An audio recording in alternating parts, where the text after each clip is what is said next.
What's up guys, welcome back to the RA Visuals YouTube channel. So something has recently come to my attention and it involves one of my past videos that actually still seems to be getting a lot of attention. So you guys really seem to like my video I did on some steps to take to fix your PC if it basically just won't post. All of a sudden I made contact with the USB-C port and the entire computer just shut off on me. So in that video, I specifically stated at the beginning of it that I went through like a list of the first steps that you should take basically if your PC doesn't post. And I even mentioned like a few of them in the beginning of the video, but I guess some of you missed it. So basically I then went on to some more drastic steps, and that's mostly what I showed you guys in the video. And again, I reiterated this and I told you guys this, but despite me saying all of that, a few of you seem to still not get the memo and felt the need to comment all sorts of things like it's probably your RAM, or you should have cleared the CMOS battery, etc. Well, I'm making this video to give you guys now that list of the first things that you should check for if your PC won't post, and that way you'll have both of those videos to help you diagnose your PC's problems should you have one. So let's go ahead and roll our intro and we'll get right into what you guys should do first. Let's go.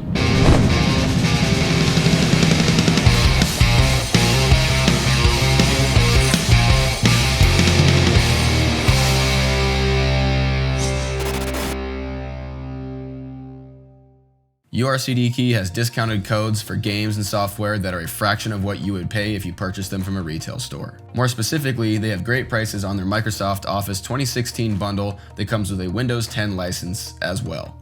If that's not enough, you can also use my promo code RAV20 to receive 20% off the already discounted price. Just type in your product you're looking for, add it to the cart, view your cart, head to the checkout, type in my promo code, once again RAV20, and see the sweet savings appear. Check the links in the video description to learn more. Alright, so like I stated in the beginning of the video, I'm going to go ahead and give you guys pretty much what, in my mind, I always check for when something like this happens to me, and also a bunch of things that I did find on the internet that you guys should also look for that I wasn't even thinking of it in the beginning. It's basically going to come down to 23 things that you guys should check for should you have one of these problems with your PC just basically not posting, because there's a ton of things, you guys, but to me and to basically what I could find, these are like the most common things I think that you guys will have wrong with your PC. And honestly, if you go down this entire list and try everything that I'm going to give you, hopefully this will solve your problem. And then if it really does not solve your problem, you can then move on to my other video and watch those drastic steps that I took to actually fix the problem, which is like completely taking everything apart and putting new parts in. Okay, so we'll go ahead and start with the first thing that I think you guys should be aware of, and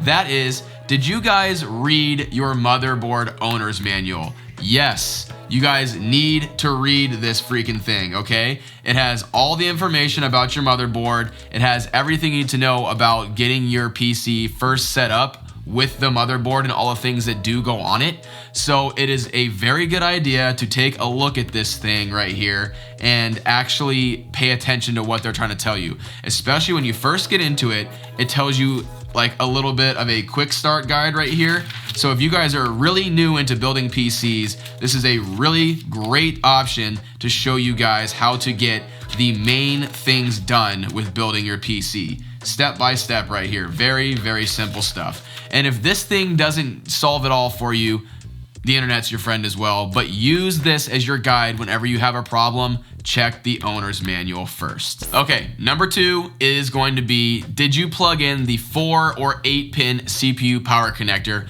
located near the CPU socket? It's going to be right here on your motherboard, okay? Actually, let me use my screwdriver so you guys can see what I'm pointing at. It's gonna be right here on the top left of your motherboard. Now, everybody always remembers to plug in the big 24 pin connector right here on the right side because it's big and you can see it, right? It's the bigger connector. So make sure that you guys just simply plug this stuff in because it is a common beginner's mistake. So don't be that person that does that. The third thing I want you guys to look for is, did you guys install standoffs under the motherboard, okay? They're gonna be those little brass looking posts that go in these little holes right here on the motherboard. Okay, you see all these like 1, 2, 3, 4, 5, 6, 7, 8, 9 on the motherboard right here.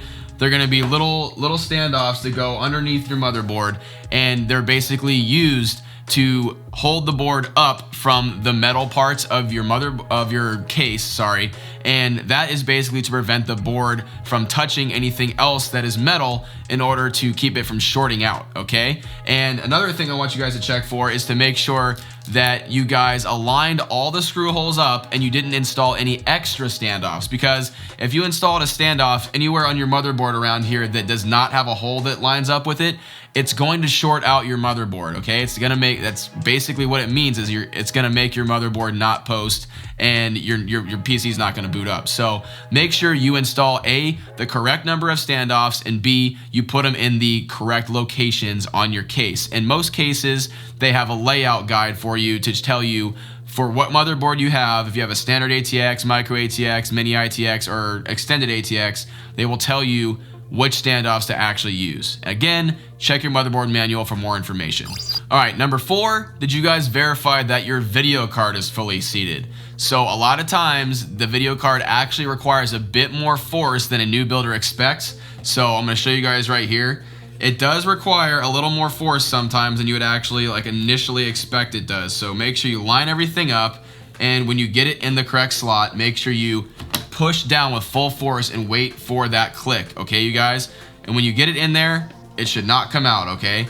That it should just basically drop in and you hear that nice click, and the actual, the lever, the PCI connector lever should click into place when you actually get it fully in there, okay? So make sure that card is fully inserted and locked in there tight, and you won't have any more problems. Number 5, did you guys attach all the power connectors to the video card, okay? So I'm gonna show you one right here. So as you can see, this one right here requires just one 6-pin PCI power connector, but some require 1, some require 2, some require none. Actually, that video card that I had in the last step didn't require any. So keep in mind that it is actually best to just use the PCI power cables connected directly to your power supply. So really only use adapters if it's absolutely necessary. And if you're using cable extensions, you guys, make sure you check the connections on your cable extensions, like those vanity cable extensions like I have on mine back there. If you have a cable extension that is bad, it can make any one of your components not work. So make sure that those things are A, connected in perfectly, like make sure they are very, very well tight and in there with your power cables that are going to your PSU, and then also make sure they are slotted into the respective slots all the way. Like make sure they're not hanging out or anything like that, or you're gonna run into a problem. All right, number 6 is basically, have you tried booting with just one stick of RAM installed? So if there's anything wrong going on with your RAM sticks, possibly just booting with one stick of RAM may fix it. So just make sure that you check your configuration again in your motherboard manual or the quick guide for your memory. Make sure you have the right slot on your motherboard for a single stick of RAM, and try to boot with just a single stick to see if maybe your memory is the actual problem. Going along with number 6, number 7 is, did you make sure that all your memory modules are actually fully inserted into the slot? Again, this is just like the video card. New builders may not realize that it takes a little bit of force to actually get that thing in there. A good rule of thumb is when you have these memory module holders open, when you actually fully snap it in there, these will fully close on the memory modules, okay? So think about that when you guys are doing it. And another thing to look for is make sure you have your memory the correct way. It only goes in one way, you guys. So just make sure it's not just sitting there and not actually inserted in there, okay? So make sure you guys pay attention to that. Number 8 is a memory issue as well. So did you use your motherboard manual to verify that you actually installed your memory in the correct slots, okay? You either use your motherboard manual because it is in there, or you can refer to your little quick guide right here that will quickly tell you if you're going to be using single channel, dual channel, or quad channel, which memory modules to actually install, okay? So make sure you guys have the correct configuration for the number of RAM sticks that you're going to be using. So number 9 is a big one. Did you install the CPU correctly? So there will be an arrow on the CPU that needs to line up with an arrow on the motherboard right there where the CPU goes, okay? So there'll also be a notch that will only line up in one direction, all right? So be sure to pay special attention to that section in the manual when you guys are doing it. This is not something that you guys want to screw up because it can lead to a ton of other problems, and we're going to get to that here in a second. And speaking of other problems, number 10 is, are there any bent pins on the motherboard or CPU, depending if you have Ryzen AMD or Intel, okay? So did you try to install the CPU or something and do it wrong and bend a pin accidentally?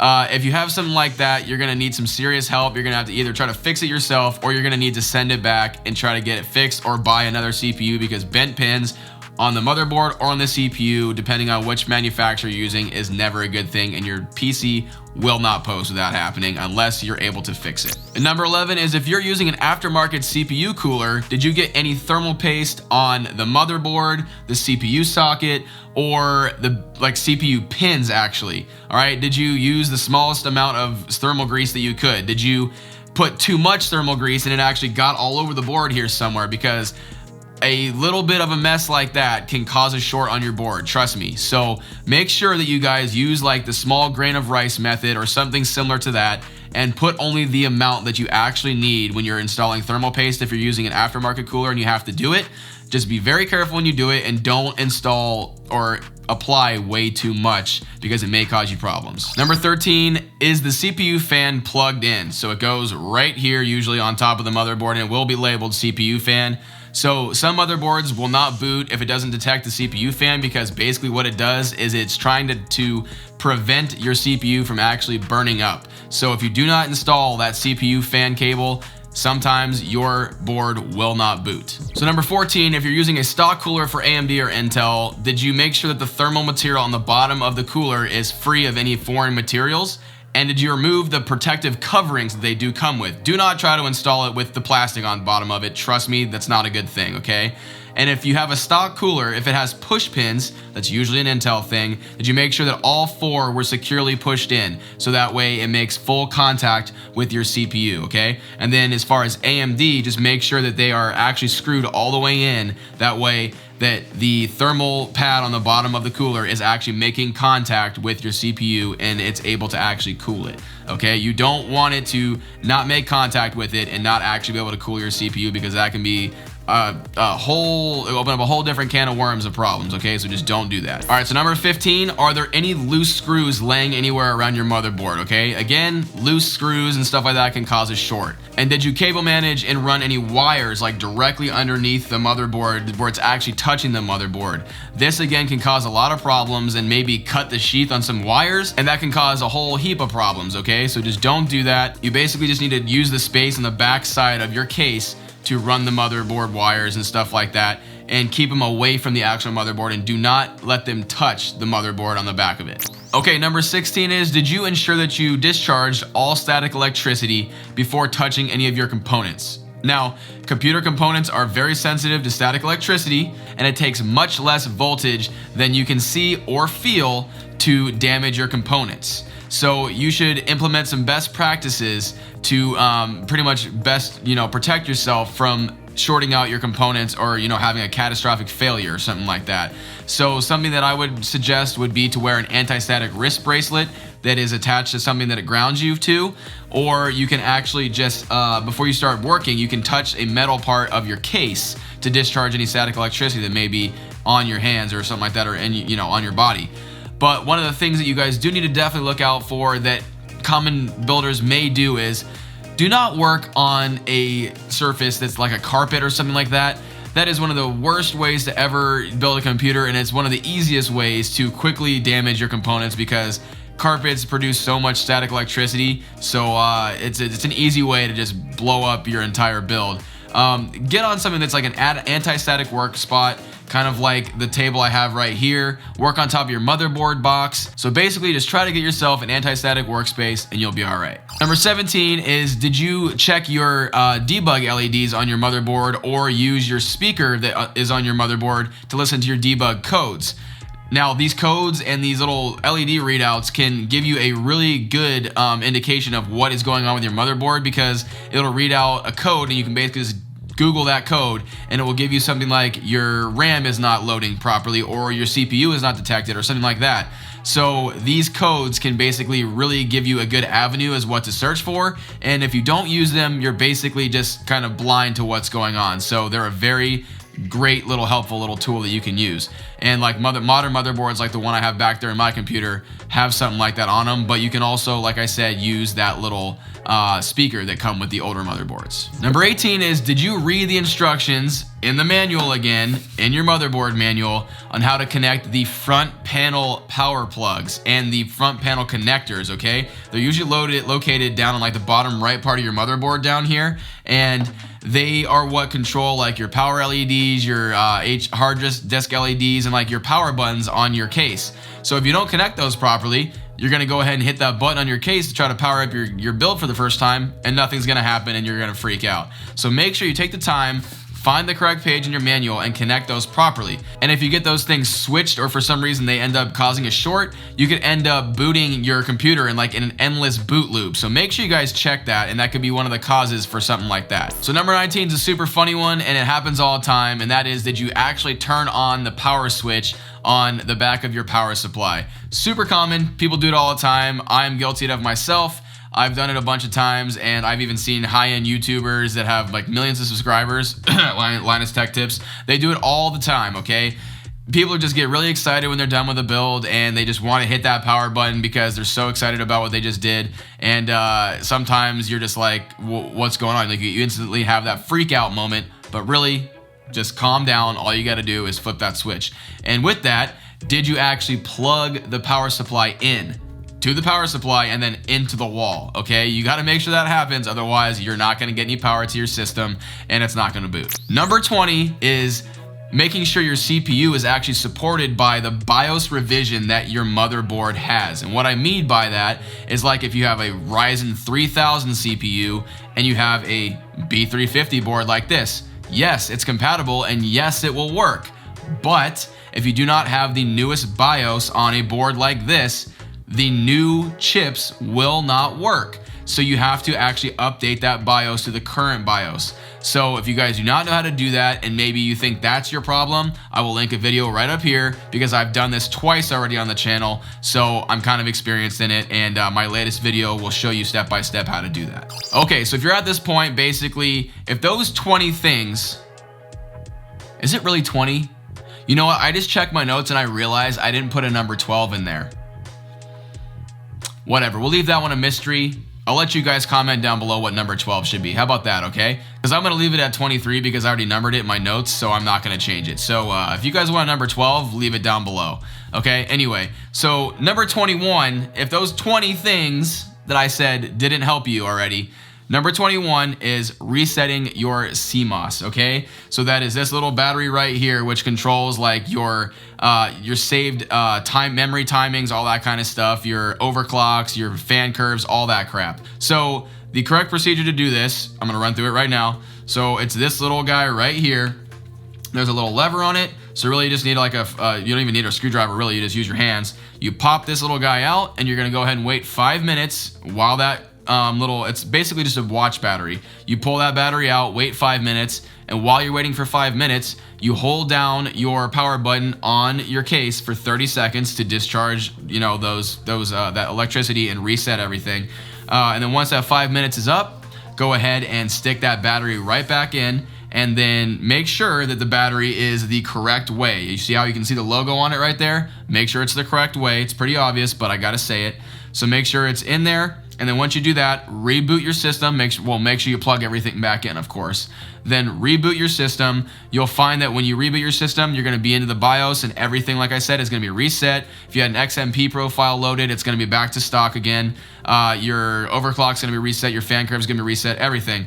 And that is basically just because it's going to put your motherboard back to all its stock values. That way it can boot as it should and hopefully alleviate some of those problems that you've been having. All right, number 22 is if you have integrated video in your system and don't have a video card, you're gonna need to make sure that you plug your video cable, whatever it is, DisplayPort, HDMI, whatever, into your motherboard port, obviously because you don't have a graphics card.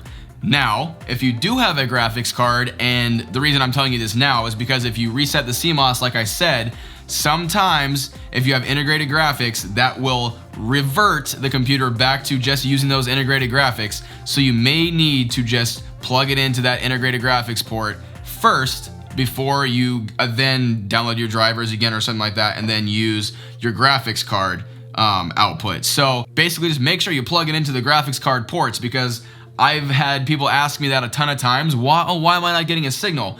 It's because they initially plug into this, which is their motherboard out, and not their graphics card, which is where they should be plugging it into. They should be plugging into their graphics card port. So pay attention to that, and make sure if you're using a graphics card, plug your video out port into your graphics card, okay? Whether it's an HDMI or a display port or DVI or VGA, whatever. Okay, and number 23, the very last thing, it's literally the most obvious one, you guys, but I still felt like it needed its own number and known category because it is the most important. Honestly, did you guys just check and make sure everything on your motherboard is installed right and tight? That's really it. Did you make sure that your CPU power pin is actually in there and tight? Did you make sure your 24 ATX power pin is in there right? Is your graphics card in there nice and right and tight and not wiggling around? Did you install your CPU correctly and just it's all the way in there? It's very important to just make sure that whenever you're building a computer, you guys, you make sure that whenever you put any component into your motherboard, your power supply, whatever, even your hard drives, make sure they are connected correctly and they're in there nice and tight and they don't pull out or anything like that, okay? If you guys found this helpful and you like this video at all, make sure you guys give this video a like. I do enjoy seeing you guys do that. If you guys have any questions, comments, or concerns about anything I did in this video, or like I said, if you guys have any suggestions for things that I did not say, especially number 12, because obviously I missed that, leave it in the comments below and I will be happy to see those things, and I can't wait to see what you guys come up with. And then, of course, as always, if you guys do really enjoy my channel and you want to give back to it, you know, you want to see more stuff that I'm putting out, make sure you guys go ahead and get subscribed. Press those notifications so you can be the first ones to know when I put a new video or I come out with a new stream. But until then, you guys, I'm going to go ahead and get out of here. I'll see you guys later. Bye.